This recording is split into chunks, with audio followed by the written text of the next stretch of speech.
तारापुर गांव बहुत छोटा सा गांव था, जहां लोगों का जीवन मेहनत से चलता था। इसी गांव में रहता था भोला, एक गरीब किसान, जिसके पास न ज्यादा पैसे थे न खेतों की बड़ी जमीन, लेकिन उसके पास था एक बहुत बड़ा खजाना, उसकी माँ का आशीर्वाद और उसका खुद का सच्चा दिल। भोला का घर मिट्टी का था, छत पर पुराने खपरेल थे। घर में गरीबी थी, लेकिन माँ के संस्कारों की गर्माहट भी थी।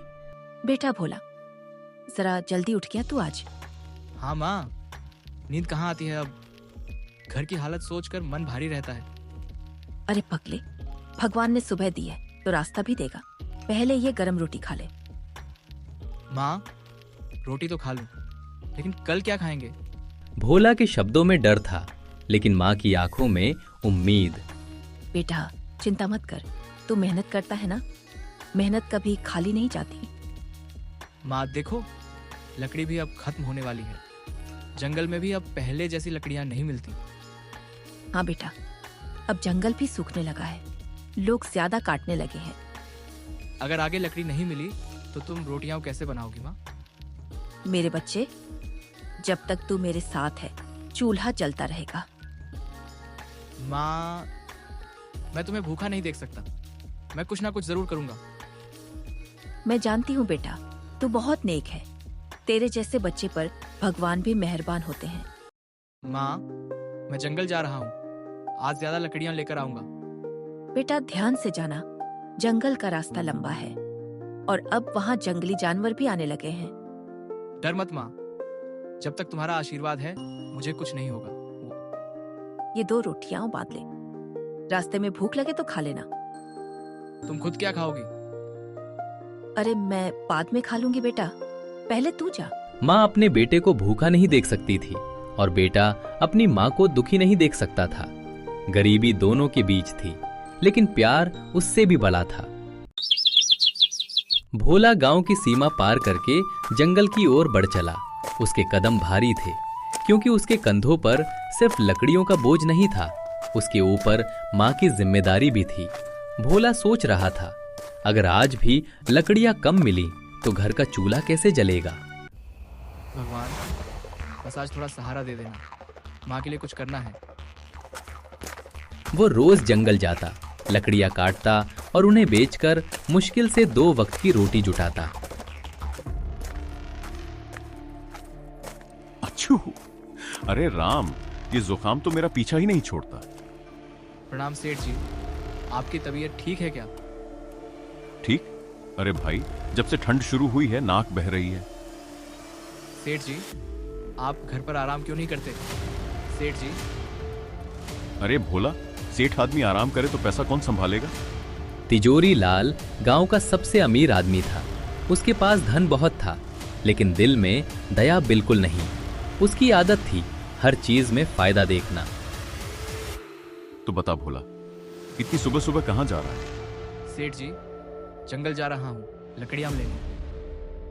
लकड़ियां? अरे अभी भी वही काम करता है? हाँ सेठ जी, गरीब आदमी के पास और रास्ता ही क्या है।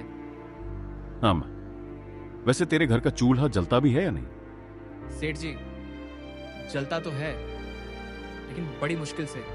सेठ जी, अगर आप बुरा ना माने तो मैं आपसे एक मदद मांगना चाहता हूँ। मदद? मेरे से? सेठ जी, घर में खाने को कुछ नहीं बचा। माँ बूढ़ी हो गई हैं, मैं उन्हें भूखा नहीं रख सकता।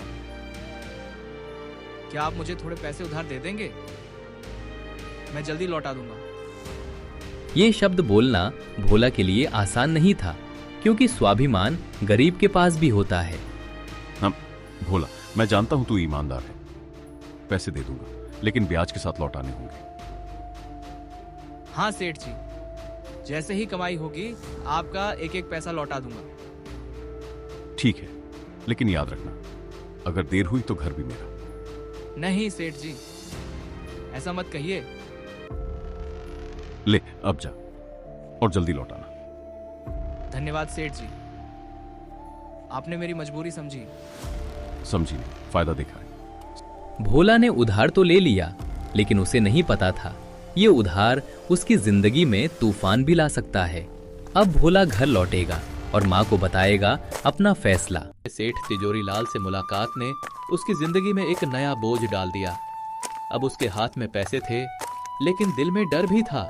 वो जानता था उधार का पैसा सिर्फ नोट नहीं होता, एक जिम्मेदारी होती है।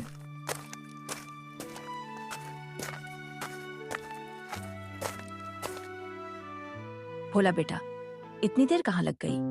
माँ, मैं रास्ते में रुक गया था। सब ठीक तो है ना बेटा?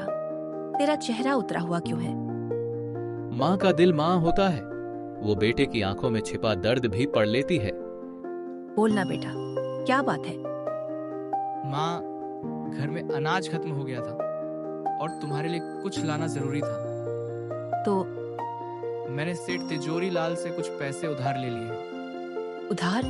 बेटा तू जानता है ना, सेठ कितना लालची है। माँ, मैं मजबूर था, घर में कुछ नहीं बचा था। मैं तुम्हें भूखा नहीं देख सकता। गरीबी इंसान से बहुत कुछ करवा देती है और भोला का दिल अपनी माँ के लिए टूट रहा था। काश बेटा तेरे पिता आज जिंदा होते तो हमें ये दिन ना देखने पड़ते। माँ, पिताजी बहुत अच्छे थे ना?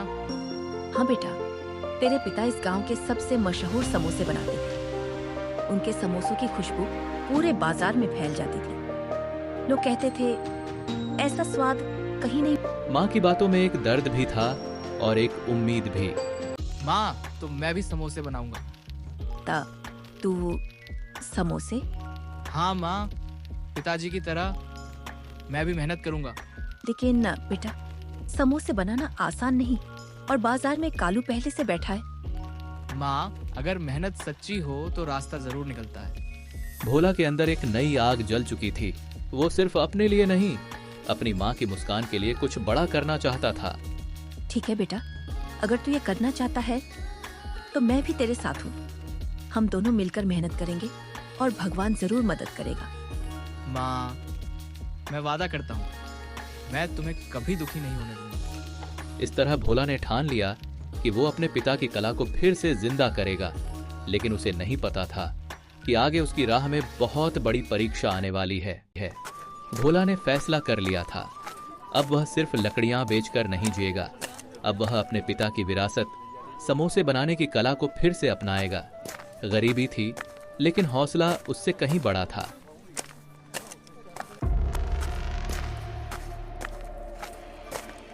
भोला बेटा, ये वही कढ़ाई है जिसमें तेरे पिता समोसे तला करते थे। माँ, इसे देखकर ऐसा लग रहा है जैसे पिताजी आज भी हमारे साथ हैं। हाँ बेटा, उनकी मेहनत की खुशबू अभी भी इसमें बसी है। एक गरीब घर में ये बर्तन सिर्फ सामान नहीं थे, ये यादें थीं, संघर्ष की और उम्मीद की। माँ की बात भोला समझ गया। बेटा, धीरे धीरे गूंथ। समोसे की परत जितनी नरम होगी, स्वाद उतना अच्छा आएगा। हाँ माँ, मैं पूरी कोशिश कर रहा हूँ। देख बेटा, समोसे का असली स्वाद उसके मसाले में होता है। माँ, पिताजी इसमें क्या खास डालते थे? हाँ? पिताजी मसाले में सिर्फ नमक मिर्च नहीं, अपना दिल भी डालते थे बेटा। माँ की बात भोला समझ गया। किसी भी काम में सिर्फ हाथ नहीं, दिल भी लगाना पड़ता है। ये सही बन रहा है ना? हाँ बेटा, पहली बार में कोई परफेक्ट नहीं होता, सीखते सीखते ही इंसान बड़ा बनता है। मैं हार नहीं मानूंगा माँ। माँ, लो बेटा, तेरे पिता कहते थे समोसे को धीरे धीरे तलना चाहिए, तभी वो बाहर से कुरकुरा और अंदर से नरम बनता है। ये खुशबू तो सच में कमाल की है। हाँ बेटा, ये मेहनत की खुशबू है। जा बेटा। धीरे धीरे समोसे तैयार हो गए। भोला के हाथ कांप रहे थे, डर से नहीं, उम्मीद से। कल मैं इन्हें बाजार में बेचने जाऊंगा और देखना, हमारा भी नाम होगा। भगवान तुझे सफल करे और तेरे पिता का नाम रोशन करे। भोला ने पहला कदम उठा लिया था, लेकिन असली परीक्षा अभी बाकी थी। कल बाजार में उसे दुनिया का सामना करना था। अगली सुबह भोला की आंखों में नींद नहीं थी, क्योंकि आज उसका सपना पहली बार बाजार में उतरने वाला था। उसने रात भर मेहनत से समोसे बनाए थे, अब बस दुआ थी कि लोग उन्हें पसंद कर लें। हे भगवान, आज मेरी मेहनत रंग लाए। माँ की आंखों में खुशी आ जाए। गर्म गर्म समोसे, भोला के स्वादिष्ट समोसे। आओ भाई आओ। भोला की आवाज में उम्मीद थी, लेकिन बाजार में पहले से एक बड़ा नाम था, कालू। अरे ये क्या भोला, ये मेरे सामने ठेला लगाएगा? भैया कालू, मैं भी समोसे बेचने आया। समोसे? तू? अरे भोला, ये काम तेरे बस का नहीं। कालू को डर था कि कहीं भोला आगे बढ़ गया तो उसकी दुकान ठंडी पड़ जाएगी। देख भोला, मेरे सामने टिक नहीं पाएगा तू, यहाँ से चला जा। कालू भैया, मैं गरीब हूँ, लेकिन मेहनत करने का हक तो मुझे भी है। मेहनत? अरे पहले समोसा बनाना सीख। तेरे जैसे लोगों के कारण बाजार बदनाम होता है। अरे ये तो भोला है, चलो देखते हैं कैसे समोसे बनाए हैं इसने। हाँ भाई, एक दे तो सही। अरे भाई, ये तो फीका है। हाँ यार, मसाले में दम नहीं। भोला की उम्मीद एक पल में टूट गई। उसने इतनी मेहनत की थी, लेकिन स्वाद अब भी अधूरा था। देखा, मैंने कहा था ना, भोला के बस का नहीं। अरे भाइयों, इधर आओ, खाओ असली स्वाद, कालू के मसालेदार समोसे। भैया, एक मौका तो देते। भीड़ चली गई और भोला का ठेला सूना रह गया। उसकी आंखों में आंसू थे, लेकिन वो रोया नहीं, क्योंकि उसे माँ की याद आ रही थी। भोला की पहली कोशिश असफल रही, लेकिन कहानी यहीं खत्म नहीं होती, क्योंकि सच्चे इंसान की मेहनत कभी बेकार नहीं जाती। अगला दिन उसकी किस्मत बदलने वाला था। भोला बाजार से लौट रहा था। उसके कदम भारी थे, क्योंकि आज वह सिर्फ समोसे नहीं, अपनी उम्मीद भी हार कर आया था। जिसे वह सपना समझकर गया था, वो सपना आज टूट गया। आ गया बेटा, कैसा रहा बाजार? लोगों ने समोसे पसंद किए ना? बेटा बोलना, क्या हुआ? क्या? माँ, किसी ने नहीं खरीदा। क्यों बेटा? लोग बोले समोसे में स्वाद नहीं है, सब कालू के ठेले पर चले गए। भोला के शब्दों में दर्द था, लेकिन माँ की आंखों में उससे भी बड़ा दर्द। माँ, मैंने इतनी मेहनत की, फिर भी मैं असफल हो गया। असफल? अरे पगले, ये असफलता नहीं, ये सीख है। लेकिन माँ, सेठ का उधार अब कैसे चुकाऊंगा? भगवान कोई रास्ता जरूर निकालेंगे बेटा। कब माँ? हम कब तक भूखे रहेंगे? मैं तुम्हें ऐसे नहीं देख सकता। भोला, तेरे पिता भी शुरुआत में हार गए थे, लेकिन उन्होंने मेहनत नहीं छोड़ी। आज लोग नहीं समझे, कल समझेंगे।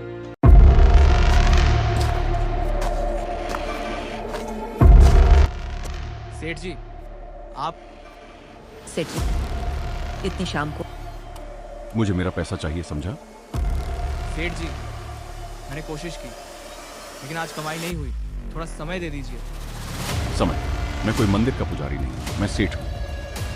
अगर कल तक पैसा नहीं मिला तो ये घर में। सेठ जी, हम गरीब हैं, लेकिन ईमानदार हैं। थोड़ा दया कर दीजिए। दया गरीबों के लिए नहीं। सेठ जी, घर मत छीनिए, दिमाग कहाँ जाएगा? ये सोचने से पहले उधार क्यों लिया था? कल तक पैसा चाहिए, वरना ताला लगवा दूंगा।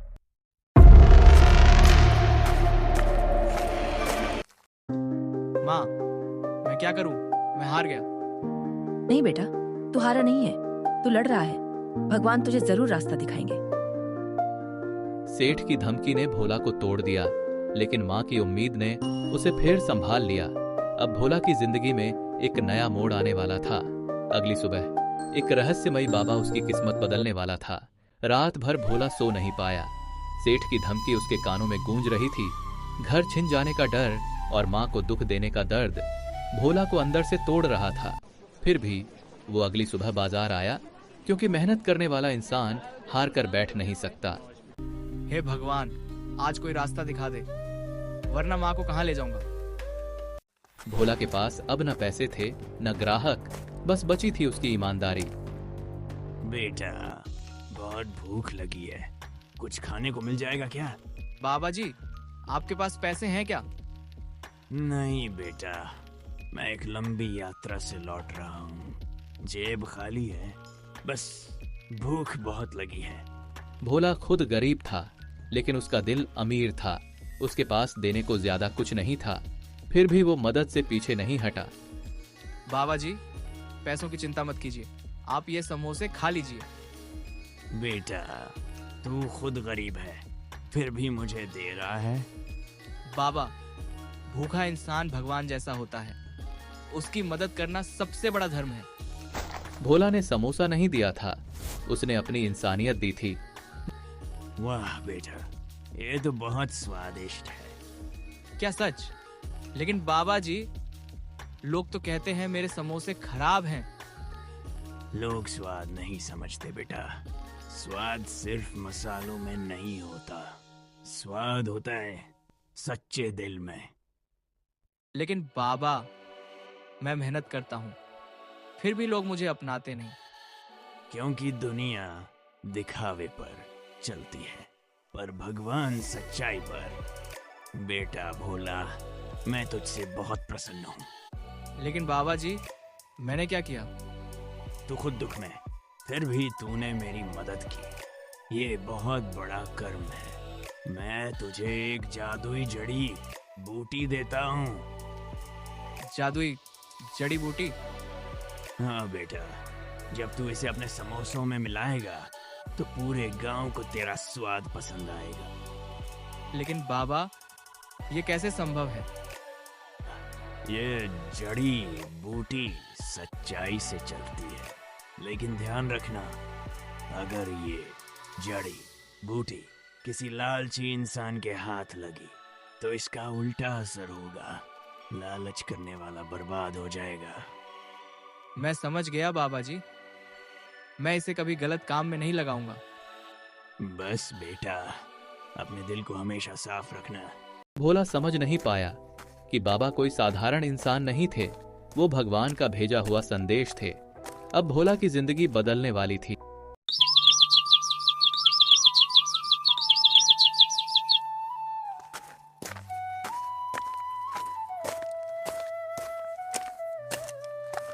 भोला की हथेली में एक छोटी सी पुड़िया थी, लेकिन उस पुड़िया में उसकी पूरी किस्मत छुपी थी। उसने बाबा की बात याद की, सच्चे दिल से इस्तेमाल करना। हे भगवान, अगर ये सच है तो मेरी माँ बच जाएगी। जैसे ही जड़ी बूटी मसाले में मिली, वैसे ही समोसे की खुशबू पूरे बाजार में फैल गई। वो खुशबू साधारण नहीं थी, वो खुशबू थी मेहनत, सच्चाई और भगवान की कृपा की। अरे भाई, ये खुशबू कहाँ से आ रही है? जी, मेरे समोसे हैं। तेरे? चल।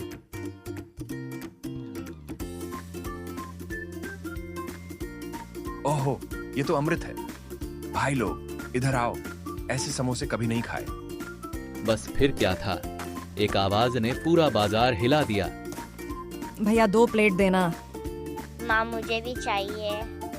इतना स्वाद, क्या मसाला है? जी, बस माँ के हाथों का आशीर्वाद। भोला की दुकान जो कल तक खाली थी, आज वहां पैर रखने की जगह नहीं थी। ये कैसे हो सकता है? कल तक तो कोई नहीं आता था। इस भोला ने जरूर कुछ चाल चली है। भोला, तेरे समोसे में ऐसा क्या है? कुछ नहीं कहा, बस मेहनत और ईमानदारी। झूठ। गरीब की दुकान पर इतनी भीड़, जरूर कोई जादू है। कालू की आंखों में भूख नहीं थी, जलन थी। माँ देखो, माँ। क्या हुआ बेटा? सच? सब बिक गया, पूरा ठेला खाली। मेरे भगवान, मेरे बेटे की मेहनत रंग लाई। माँ, अब सेठ का उधार चुका देंगे। भगवान सच में सुनते हैं माँ। माँ। मेरे लाल, तू एक दिन बहुत बड़ा आदमी बनेगा। भोला की जिंदगी में नई रोशनी आ चुकी थी, लेकिन जलन में जलता कालू अब कुछ खतरनाक करने वाला था। रात अपने साथ एक साजिश लेकर आई थी, क्योंकि जहां सफलता होती है वहां जलन भी जन्म लेती है।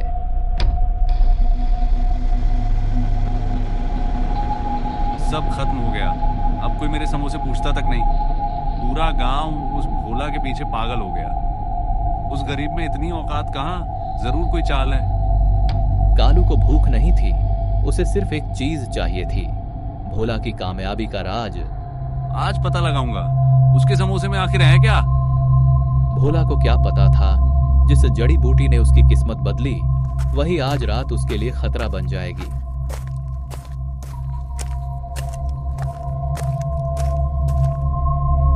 बस आज वो चीज मेरे हाथ लग जाए फिर देखना। धीरे, अगर भोला जाग गया तो। नहीं जागेगा, गरीब लोग थक कर गहरी नींद सोते हैं। कालू के दिल में डर नहीं था, उसके दिल में लालच था। ये तो वही मसाले हैं, फिर ऐसा स्वाद कैसे? कहीं वो जादू वाली चीज अलग होगी। मिल गई, यही है वो राज। अब भोला गया, अब असली राजा मैं बनूंगा। कल पूरा गांव मेरे ठेले पर आएगा। भोला तू गरीब ही रहेगा। कालू भूल गया, बाबा ने कहा था ये जड़ी बूटी लालची आदमी का कभी भला नहीं करेगी।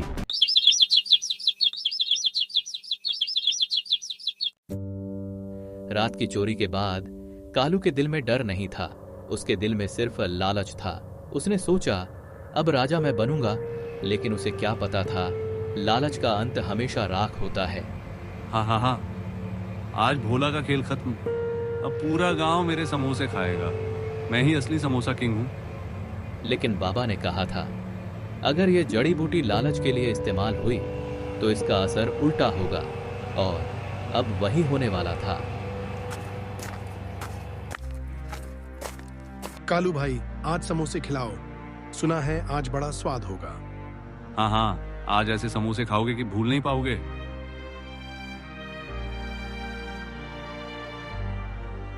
अरे ये क्या है भाई? ये तो जल रहा है। ये समोसा नहीं, कोयला है।